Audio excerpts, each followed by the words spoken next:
a traditional monogamous relationship since college, so I was due for another ride on the one dick only train. If this is a lack of self-awareness. Okay, let's get through it. We'll see where it goes. I knew at some point down the road opening our relationship would probably be an option I'd like to explore. Something I brought up a number of times with mixed to negative results to my boyfriend immediately after we started dating. But for some time, I was down to dabble in a little monogamy. Just under a year into our relationship, however, I'd officially maxed out my capacity for one-man womanhood. I'd missed the idea of fucking other people from the beginning, but now suddenly, like a switch had been flipped. I missed the actual fucking other people of the fucking other people. Okay. It was everyone at once and no one in particular, hot strangers on the train and unhot ones who hit on me in bars, a shocking number of old flames started randomly running into on the street, and da da da da. It was my time to return to non-monogamous roots, so I did the thing. That night over wine in a sushi booth, in a booth at one of our favorite restaurants, I asked my boyfriend for an open relationship and he agreed. 2 weeks later, we were broken up. No fucking shit. You already said it at the beginning. At the very beginning, you got mixed signals, you got a negative response. This is not somebody who is willing to do that. You are, just like you aren't willing to be monogamous, and just because you sacrificed, you made the decision to enter a monogamous relationship knowing that it would be a monogamous relationship, but you decided that, oh, I'll just convince them to do what I want. No, fuck you. That's shitty. You should have just broken up with them. Fuck you. I don't know. Anyway. And I was actually kind of relieved, TBH, when that relief continued to trump heartbreak in the weeks post breakup.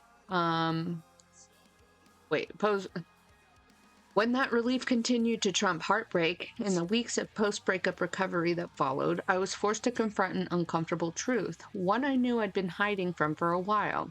I didn't actually want an open relationship. What I wanted was to be single.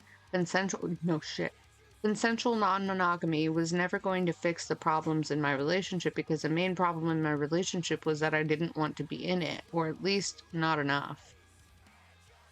In theory, an open relationship seemed like the perfect solution, the ideal way to hold on to all things good about monogamy while satisfying my need for sexual novelty. You are entering a relationship solely based on you.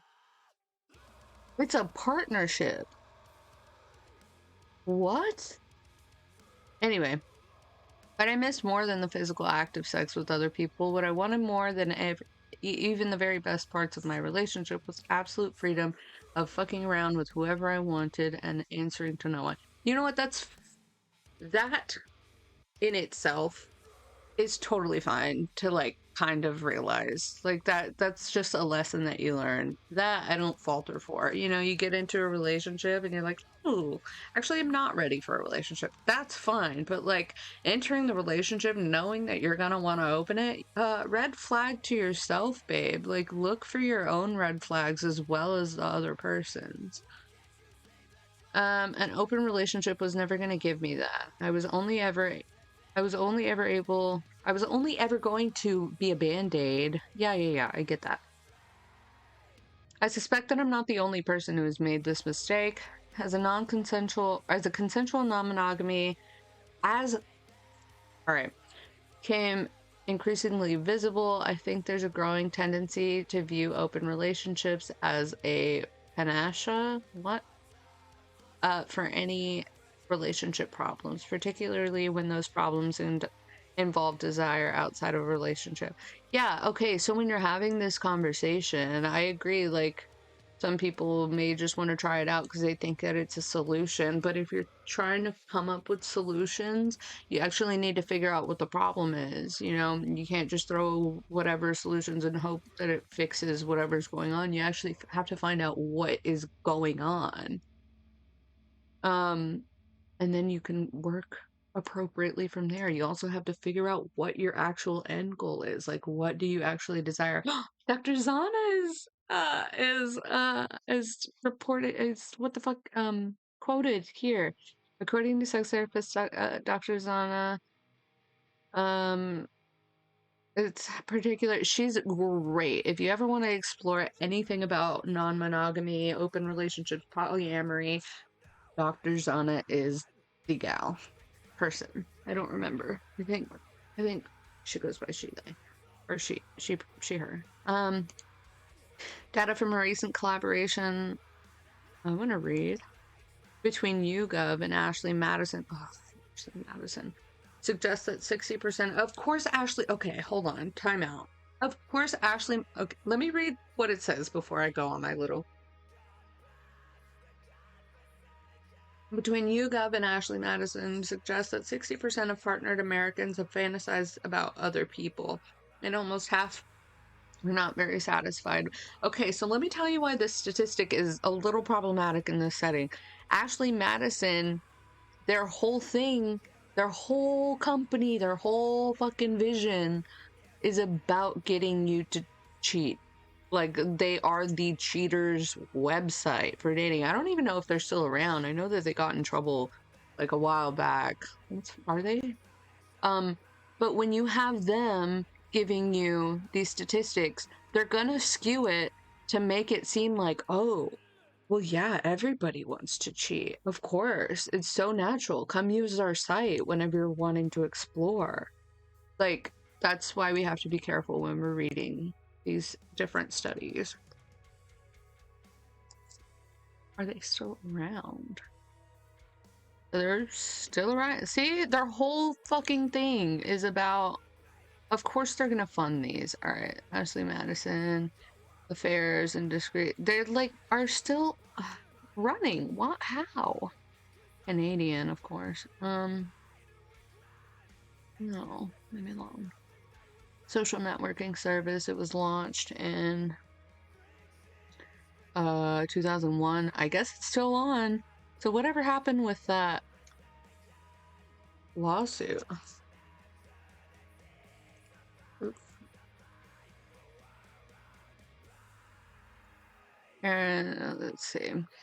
Oh, it was just so they just paid their way out of it. Ashley Madison parent. And yep. They just let people's information out and they're like, well, that's alright. Okay. Many people fantasize about or desire sex with other people besides their current partner, says Dr. Elizabeth Ellie Sheff.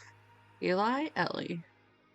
In many cases, Sheff adds, this isn't a sign of a problem per se, just a sign that you're an allosexual, aka not asexual.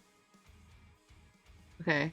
It makes sense that many of these people, if these partnered people who experience a desire for sex out of their relationship might look to consensual non-monogamy as the answer in part. Right. It makes sense. But also, if you are going into the relationship, I think they're just speaking separately and not specifically to like the person giving their story. Opening up to other sexual partners is a good alternative for couples who are relatively happy in their relationship overall. Lady up front was not happy. And the major reason for dissatisfaction comes from the monogamous nature of the relationship itself. Of course, Dr. Jonah has the fucking key. That said, open relationships are very much not a free ticket to have your cake and eat it too buffet. Sometimes we fancy them for one thing. Sometimes we fancy them. For one thing, the emotional energy and communication that goes into maintaining an open relationship is no joke. This means they need a solid rock A rock solid foundation actually worked. Thank you. Introducing non-monogamy to a failing relationship in an attempt to salvage it is frankly unlikely to go well. Yeah, that's fair. Think of it as the modern version of having a baby to save your marriage. Oh shit. Hey, you know what? Open that relationship over having a baby any day. Y'all fucking do that instead of having kids. Maybe a temporary distraction, but it's only going to do more harm than good in the long run. Of course, because if your foundation is broken, your fucking house is going to fall apart eventually. If things are not going well, partners have disdain for each other. Yep. Fight constantly. Yep. And unable to resolve issues without someone just giving in and harboring ongoing resentment. For instance, then it is a terrible time to attempt an open relationship. Sorry, I read weird. My bad. All of those unresolved issues will still be there and come out in full force with the added stress of trying to balance multiple partners' needs. If you can't handle your one partner,